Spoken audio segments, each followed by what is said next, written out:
To me, leadership means, of course, probably the same to most people, which is leading by example. And so I think a lot of people don't always follow their passion when they think about leadership. And I think true leadership means leading in something you believe in, leading in something that personally motivates you. So it's not necessarily just something you learn, the mechanics of leading in business school or in management school. It's really more what drives you and how you use that passion to influence others.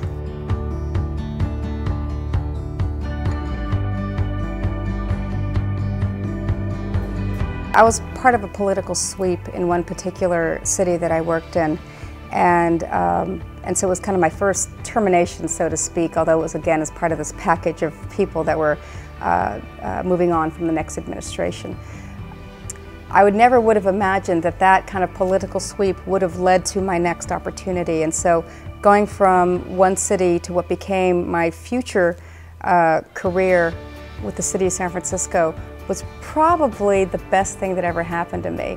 But at the time, I don't really consider myself a political person, so feeling like I was part of this political sweep was very painful at the time, very, very painful.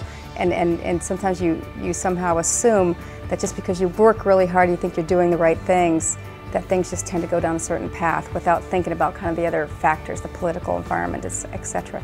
That was a huge learning experience for me. That was kind of my first open door, so to speak, to the pain of politics, I guess. But I will tell you, it's the best thing that ever happened to me.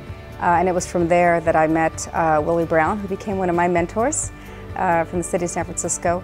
And from there, it was just very magical from there in terms of my career path. So a good learning experience across the board.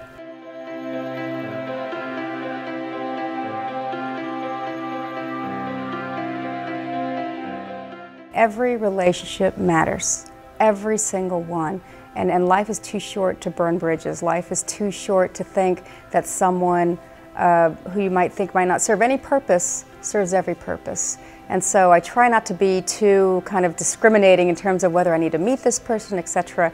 I tend to meet as many people as possible, and I keep those channels of communication open at all times. And so to this day, for example, I keep in touch with every single boss that I've ever had, and I've had many of them since I was 14. And so even that one since I was 14 to the one I just had before I came to the administration, those are people I constantly keep in contact with.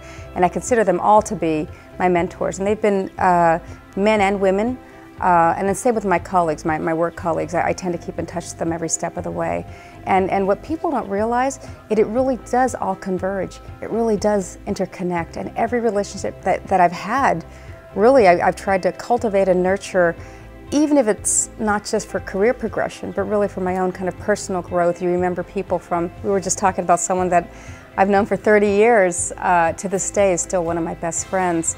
And I never would have thought that type of learning experience, that type of kind of personal, emotional connection would be so valuable in my professional life as well.